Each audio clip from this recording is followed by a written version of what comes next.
This conversation about building up your blueprint. It's time to take it cause time is wasted. Go grind and chase it, don't lose it. This generation need integration with information to move with. An inclination that is abiding in entertaining improvement. What's going on, Blueprint Nation? Welcome to another episode of the Respect My Blueprint podcast, where, as always, we give you the blueprint on how to do shit around here, okay? All right, and I'm super excited for my guest today because living in this day and age where over 70% of Americans are living paycheck to paycheck, and more than ever, we're in a multi-generational society where talking, experiencing about money and finances is something that's becoming a lot more taboo, although we're in this digital age. And my guest today, we're going to break down the emotional stress that's blocking us from making these money moves, all right?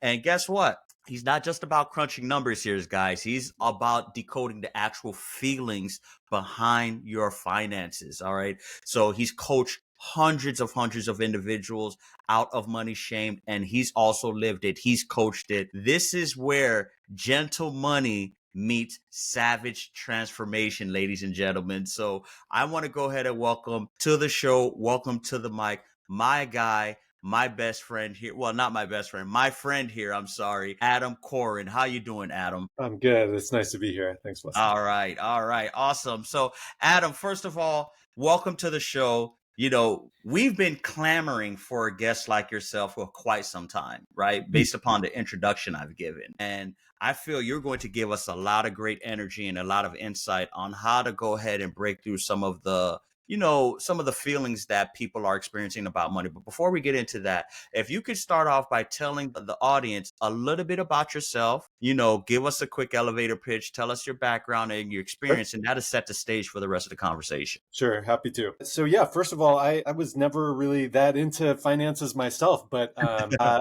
I've been a coach for a long time, and I had a client who we were working on something else. She said, really what I need help with is my finances. Can you help me with that? I said, I don't know, we could try it. And it rocked her world. And it just really got me thinking about how, on the one hand, we have financial advisors, so planners who are going to help you with all the numbers and the accounts and money and all that stuff. But, usually not that good with the deeper emotional side of things. And then we have therapists who are the exact opposite, right? Really happy to go to those deeper places and all the emotional stuff and family and history and all that. But they're not going to sit with you as you deal with spreadsheets or accounts or numbers or that kind of thing. So what I realized was that there's no one really in between. So because a lot of people have stuff about their money, but they also have to deal with it. And so anyway, that was a decade ago. And now I've been running this business for a decade where I hold people's hands through dealing with both the emotional and the practical side. Awesome. Wow. So, and let me ask you, you have now been doing this for quite some time. What made you start getting into this? Is this something that, you will notice that there was, you mentioned a client that you was working with, but is this something that you've just, started a career in? Was it a past trauma that you've experienced yourself personally, or was it just avoiding the marketplace that you noticed that needed feeling? Yeah. I mean, what I found as I started to do this work is that, just for me personally, I find it to be really satisfying because it's such a window into everything that matters for people in life is money. Money touches everything. Literally, right? I mean, come on, let's be honest here, right? Yeah. So when we're stressed out about our money, everything in life can feel kind of tight, kind of gripping. And then when we can find a way to face it and to handle whatever we need to handle, really changes our whole experience of life. So I love getting to do that with people. Absolutely. Which, I want to get into the nitty gritty and everything like that, because with so many people struggling financially, why is it tough for people to talk about money? Why is it something that, parents are afraid to talk to children, spouses are afraid to talk about it with one another, colleagues? Why is money such a taboo topic? Yeah. Good. It's a good question. Open to your thoughts on that too, but I'll kick it off with, I think all of us want to be seen as successful. All of us want to be respected. True. And there's really never a place where we need to disclose what's actually going on with our finances. Right. And it's really easy to finance anything we want with no one really knowing, whether it's a car or, you know, anything you want to purchase, you can get, Right. regardless of your finances, practically. So I think the combination of those things lead to, like, I'm just going to get this thing and it's going to look good and all that.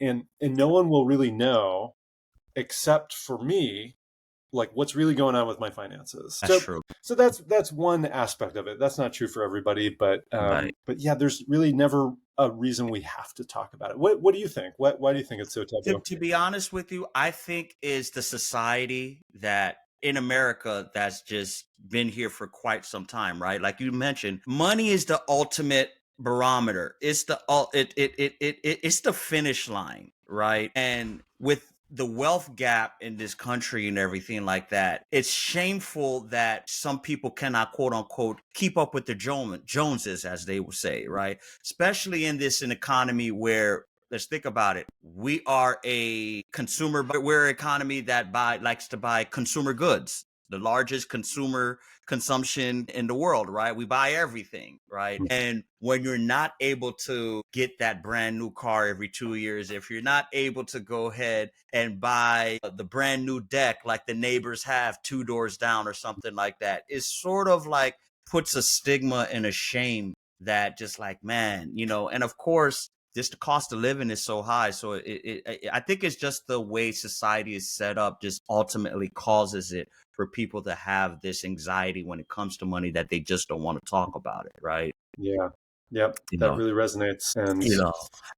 yeah. And now, with that being said, you really focus on dealing with the trauma of money. Now, the trauma of money that could be attributed to many things, just like there's, people experience from physical trauma, verbal trauma, and all types of other trauma. But here we're going to hone in on financial trauma, right? What are some, based upon your experiences, what is some of the common causes of financial trauma? Yeah. Yeah.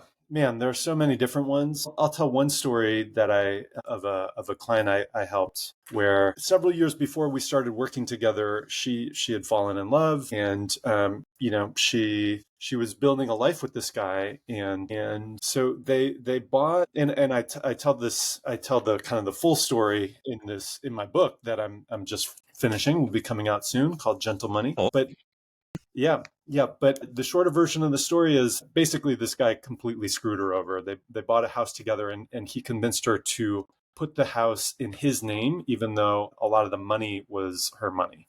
Coming from her. And yeah, yeah. And so she went along with it, and he had said, "Don't you trust me?" And she said, "All right." And so once they bought the house, he started getting a little more squirrely and distant, and then he completely cut off contact. And so, she had put in something like 80,000 with everything, and so her relationship was gone. All this money was gone, and you can imagine she just felt so incredibly foolish and so Ooh. ashamed at the choice she had made. And she told me it didn't even cross her mind to pursue legal action against him, because she was Wow. so flooded with Emotions. shame and Yeah. anger, and then she just wanted to get past it.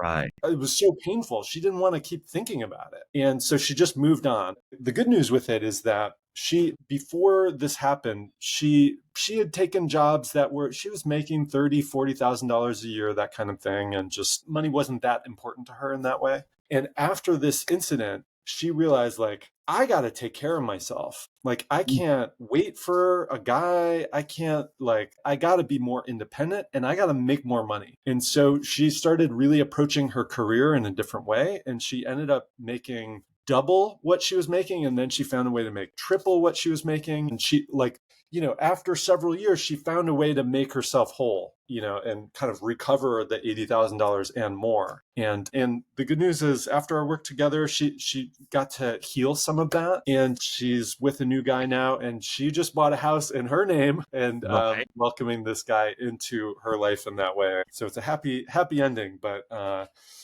man, trauma can be tough around money. Man, absolutely. Wow, that's a fascinating story, because that's a story situation where and she's going through some hardship, and then she just has that, oh, wait a minute, hold on, I can't let this impact my life no more. I need to step up to the plate and move forward and everything like that. Right. Now, now, obviously, a lot of people don't have that same type of Yeah. strength. A lot of people don't have that same courage and everything like that. So, through your framework and through your teaching, how do you teach people to be able to go ahead and break out of that psyche, and how to be able to go ahead and have that same approach, like the character you just mentioned in your book there? Yeah. Yeah. Well, I mean, one of the main things that I recommend is to not be alone with it. Not be So many alone. people, yeah, not be alone. So many Okay. people deal with their finances in such a, quiet, reserved, it's just me, you know? Right. Like I mentioned earlier in our conversation, everybody just don't want to talk about it, right? They That's just right. keep it in.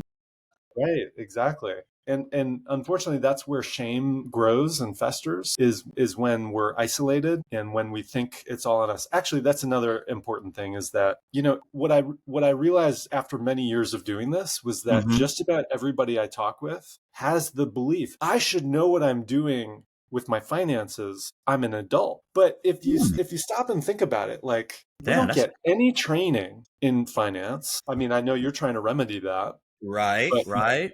we But don't you're get right any though. training with this. We don't talk about it. Right. How is it? Why should we know what we're doing? Right, right. I've been It makes no preaching this for sense. so long. And it's and you Yeah. almost want to believe that this is done intentionally, like this is a systematic approach, right? Because it's Right. like, wait a minute, how are you just having a mass children coming out of school, right? With no idea about how to deal with the world of finances, knowing this is the number one priority they would need to understand going into adulthood. It's sort of like, wait a minute, they're going to get a loan, they're going to get an apartment, they're going to get a credit card, they're going to end up racking up debt, but yet there is no clear blueprint on how to say, okay, balance a checkbook. This is how you utilize a credit card. This is how you budget for money and things like that. It's absolutely Right. crazy, you know? Exactly. Exactly. And it's definitely in the interest of some of these companies, credit card companies, Right. student loan companies, for us to not really know how these things work. So, and I appreciate that you're really trying to remedy that. Of course, of course. Yeah. So to close that loop, so one of the main things I recommend is people get out of that isolation and just start talking about it with people you trust, and just doing that, especially in the places where we feel tight and anxious and stressed out about money. It can really help to just kind of not be alone with that and get a reality check from people in our lives and get support when needed. But not don't be alone with it. Don't be alone. Absolutely. Yeah. And when I completely agree with that, and of course I hope a lot of and of course it's easier said than done. This is not something that's going to be Right. done overnight, right? Yes. Yeah, good point. It's going to Yeah. take practice, courage, and to be able to go ahead and build up the ability to go come over these things. So now Yeah. let me ask you, do you believe is purely a numbers thing? And although I may know the answer, the point I'm trying to make is that when I say numbers, is it just as simple as making more money, getting a better job, budgeting or something like that? These are things are numbers based, right? Because it makes more money, getting a better job makes more money, learning how to budget, saves you more money, right? Canceling subscriptions makes more money, right? So is it purely just a numbers thing when it comes to dealing with money trauma, or it's really more than? Yeah, definitely not just a numbers thing. Okay. Yeah. And I really like that you're highlighting courage, because I think that is such a central piece of this, because there's so much fear and anxiety, and particularly with this idea that we should know what we're doing Right. with our finances. So it takes courage to face the stuff. And yeah, it's definitely not just about the numbers. I know people who make plenty of money, especially so that they don't have to deal with the details. And unfortunately, what that leaves is just there's like some anxiety of like, okay, I have plenty of money, so I don't have to deal with that. Right, right, right. I hear Yeah, you. and I Because get it. I there's mean, some people that make six figures and they still they still have the same problems as people that live paycheck to paycheck, in other words, Right, right? right. Yeah, there's still there's still anxiety under that. And so the antidote to that is courage into facing whatever it is that we're afraid to face. And it's usually not the numbers, because the number, the math when it comes to money is usually not that complicated. It's usually all the emotion, all the meaning, the fear of that we're, worse off than we would like to be. That's typically what people are avoiding. And, and what I find is when we find the courage and often the support, the hand holding, whatever, to face whatever's going on with our finances, we always feel better afterwards. Even if it doesn't look good, there's a calm and a peace of like, okay, now I understand what I'm dealing with. Right. And like, okay, we can move forward from there. And it's not just a numbers thing, Right. because there's people that are making $400-500 a week, and that has the same problems as people that's making 6 figures a week. Yeah.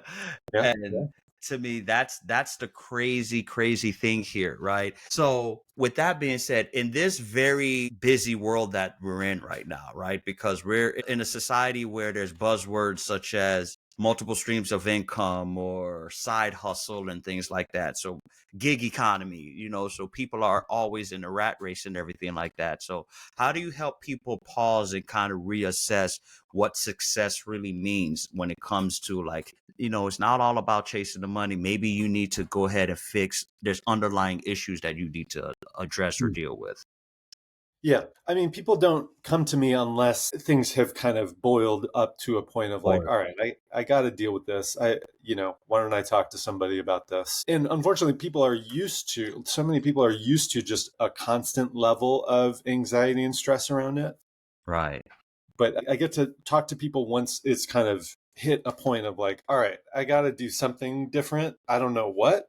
I don't know what to do. I don't know what I'm doing. So let's get a different perspective. So when you're working with somebody, how long does it usually take for you to go ahead and pinpoint what the problem is and find a solution for them? Yeah, I mean, usually just in the first session or two, it's usually not that complex. And again, courage and facing whatever it is usually the main thing. And sometimes, just within a couple of sessions is really all that they need to kind of get their feet back on the ground. And sometimes people want a lot more support than that. That's great too. But yeah, courage, facing, and having some support along the way is often what I find people need. Now, let's transition into your book right now, Gentle Melanie. What was the inspiration behind you wanting to write this book here? Yeah. Thanks for asking. So most of the finance books out there are, kind of rah, like building up, like trying to build up confidence. Like one of the books like that comes to mind is, the title is "You Are a Badass at Making Money." And like, that's great. I read it. I like it. Like, I have no problem with any of that. But what I'm saying is that I think it misses a whole swath of millions of people who don't feel like a badass about making money. And maybe they want to feel that way. And those books can help. But bringing a gentle approach, it just seemed like that was missing. Like, I don't know of another book like that bring for how hard it is, for how much suffering people face around their finance, how much loneliness and shame and stress. And so the inspiration for the book was to kind of offer some support to those people and to tell them our system is messed up in a lot of ways, and it's not their fault. Like we were talking about, the lack of education in our system, and the way that very few parents really guide or really know what to say to their kids about money. So yeah, my hope is that people come away from reading this book just much more settled and grounded, and like, okay, there's nothing wrong with me. And like, I can go ahead and learn whatever I need to learn. And I'm going to be okay. Right. Okay. So now what's some of I'm assuming this book teaches your philosophy and approach and everything like that. Is there a framework that you have specifically that you incorporate within the book, or is it more just short stories like the example you gave with the young lady and she married the guy, or your teachings are also included in this book as well too? Yeah. Yeah, lots of teachings. I mean, it's the kind of, it's very similar to the kind of thing that we're talking about in this Okay. conversation right here. Yeah, with lots of stories as well. And then I cover all the topics, all the financial topics. So it's not just philosophy. It's like there are chapters on spending and saving and investing and retirement and inheritance and student loans and banking and like All of the things people should be knowing. And right, yeah, right, yeah, right, right. yeah. All of the practical topics, not just like how to think about it, but how to actually deal with debt, for example, or student loans, Right. Okay. and to kind of applying this kind of gentle approach to ourselves, and then actually practically in a grounded way dealing with our finances. So, like, I'm assuming you want the readers to take away from the book is that, hey, by the end here, you should be armed with the blueprint or the basic knowledge on how to be able to go ahead and deal with some of the consequential things when it comes to deal with money. Like you said, investing, banking, finances, and credit cards, student loans. So, you're not going to be the next Dave Ramsey or anything like that, right? You're not going to be a financial expert, right?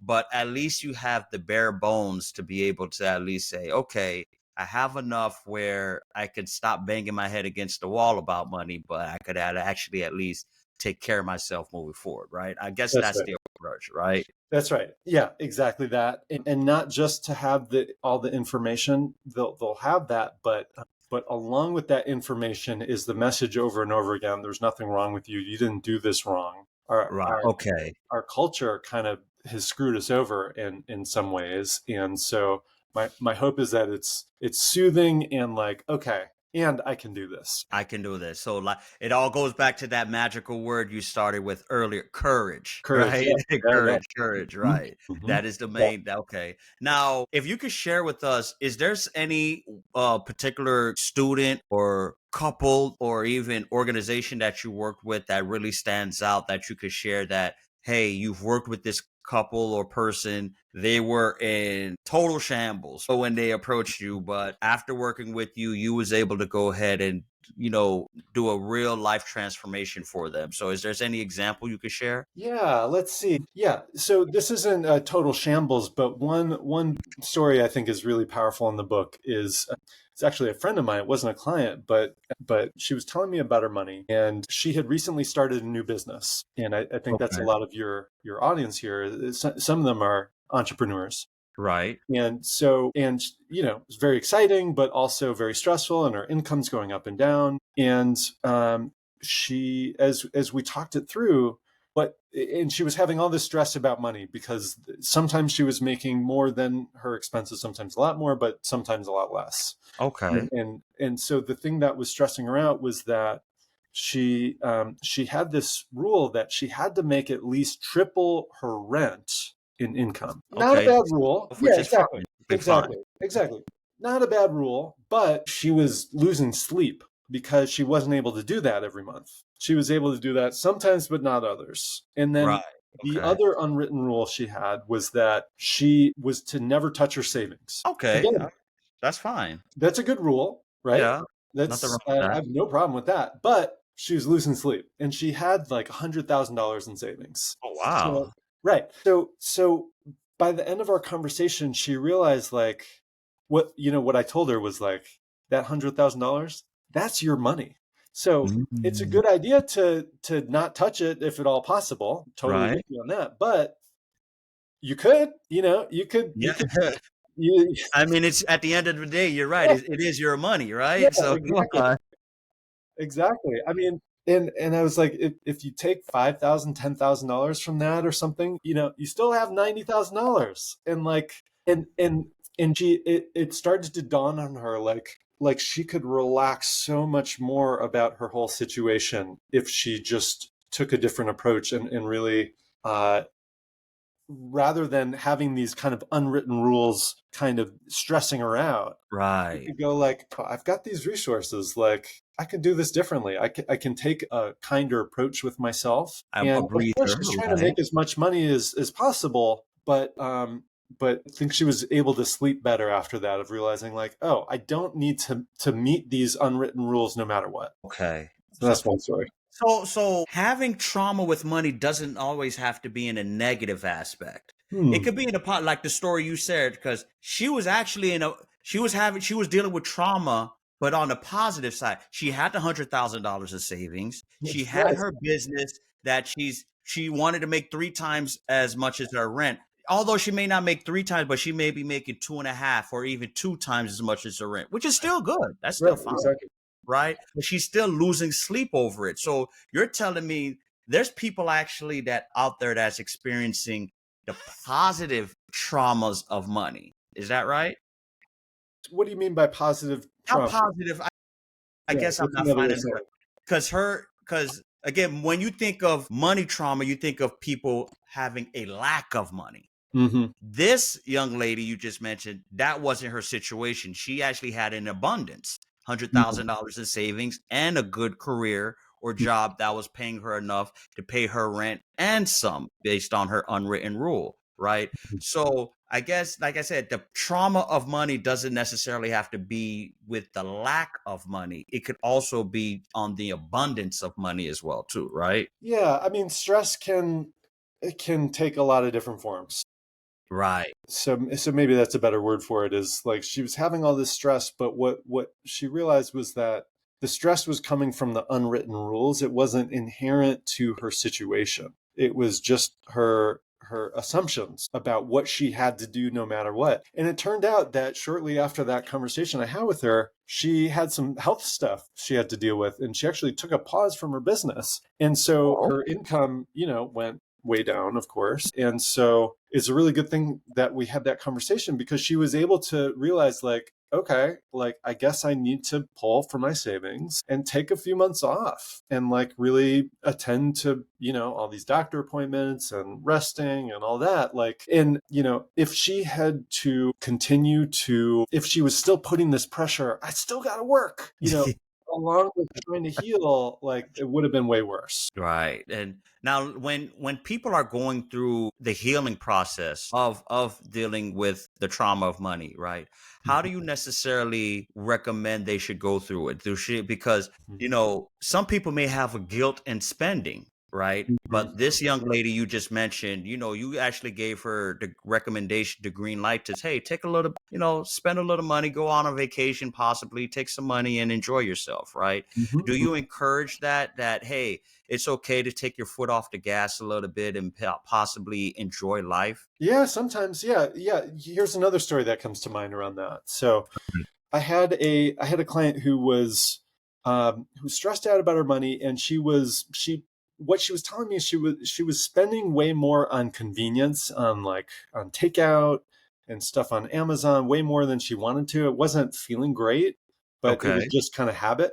Right. And after a bunch of time working together on all this, what she realized was like what really nourished her was fancy restaurants and Mm, like having a really amazing, nourishing dining experience. Like that really stuck with her, and just okay. that helped her feel great. And so Okay. what she ended up deciding was that once a month she would indulge in that. She would really allow herself to go there. Right. There's And nothing wrong with that, right? yeah, Okay. and so that's on one side of things, and then on the other side of things, she was going to be much more intentional in cutting down the takeout and the Amazon, the things that she didn't really need. Okay. And so Okay. it ended up being about the same in terms of finances, but Okay. the level of nourishment and just enjoyment in life went way up for her. Okay, so there was a trade-off, kind of Yeah, like, yeah, hey, yeah. this unnecessary habit that you're doing that's just has a hole in the bottom of your pocket. Let's put it on something that really brings you joy inside and put an extra Exactly. focus and money on that You there. got it. That's right. Okay. That's it. Okay, I like that. That's a very, very good idea there. Well, you know what? One final question before we wrap up the Yeah. interview here and everything like that, right? So my question here is a very loaded question, but I want to make it very short and sweet. My question for you is: there's any piece of advice you would like to share with the audience as far as how to overcome money trauma. Yeah, I mean, I love that you're highlighting courage. I think that's the biggest thing to tap into in ourselves. And I feel like I'm just kind of summing up what I was saying earlier: courage, not doing it alone, and applying that courage specifically towards sitting down and actually dealing with the finances. And it can be stressful. It can bring up a lot of anxiety. That's why it's good sometimes to talk it through with somebody else. But when we do, and particularly for entrepreneurs where income and expenses go up and down a lot. And so it's not a steady paycheck. So that takes more kind of being on top of it and managing it and seeing what's actually going on. And because when we know what's going on, that's when we can deal powerfully and take whatever actions needed. But we got to take that first step, which is finding out what's actually going on, right? Really diagnosing the problem. And I hope the audience took, really read in and dug into our conversation, because this is a taboo topic that a lot of people are afraid of, right? I'm dealing with this issue financially. You know what? I'm going to figure it out myself. I'm just not going to talk to anyone, screw that, forget that, boom, but not knowing, hey, there's this thing called the dinner table, right? As your family's sitting down having dinner and you guys are having the kids around, that's the perfect time and opportunity to be able to go ahead and let loose, be vulnerable, let everybody know, hey, this is what's going on. And guess what? Just because you have a 6-year-old or a 15-year-old or a spouse that's just a housewife doesn't mean they don't have opinions on to possibly, the entire family get out of a particular situation. So, I just wanted to go ahead and share that as a final encore for everyone. As, again, this is the topic we're talking about, money trauma, and, this is your expertise. And of course, I'm pretty sure the audience would love to connect with you. They probably would like to grab a copy of your book as well, too. So if you could share with the audience how they could connect with you, where they could be able to find the book and where they could be able to go ahead. And if you have anything coming up, such as a special event or promotion, please let the audience know so they could be able to follow you as well. I appreciate that. Yeah. So everything's on my website, adamkoren.com. Koren is Koren. And the book is going to be out in the next few months. I'm just finishing up the final edits this week and getting ready to record the audiobook as well. Okay. So yeah, you can find everything on my website. It'll be there as it is announced and released. Definitely support him. Gentle Money, as you can see, is not only for the readers out there, but it's also for the listeners. It's going to be available on audiobook. So it'll be a great way if you're exercising in the gym, washing dishes, you'll be able to go ahead and catch some of these money gems that he's going to share with you. All right. So give you the blueprint, right? The blueprint on how to be able to go ahead and get your finances together. But Adam, thank you so much for joining us today. This is a topic that is not spoken enough. We need more and more conversations like this. Conversation saves a nation, like I always said, right? And conversations like this ultimately can save families and generations as well, too. But thank you for coming on to the show. And of course, ladies and gentlemen, if you want to learn more about topics like this, hearing from guests like Adam, definitely tap into the Respect My Blueprint show every Monday and Friday at 8 p.m. Catch us on YouTube, Apple, as well as iTunes, Spotify. You can be able to go ahead and get all of the blueprint on how to do shit. All right. And as always, guys, take care, be safe, and I will catch you on the flip side. Take care. Bye-bye, everyone. Blueprint. Yeah. Blueprint. This conversation about building up your blueprint. It's time to take it, cause time is wasted. Go grind and chase it, don't lose it. This generation need integration with information to move with. An inclination that is abiding in entertaining improvement.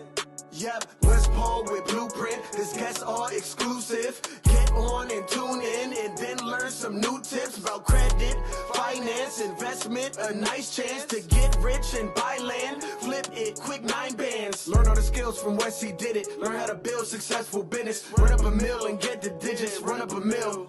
Look, safe place where guests are speaking. Based off financial freedom. All facts, no cap, believe it. Podcast, you have to see it.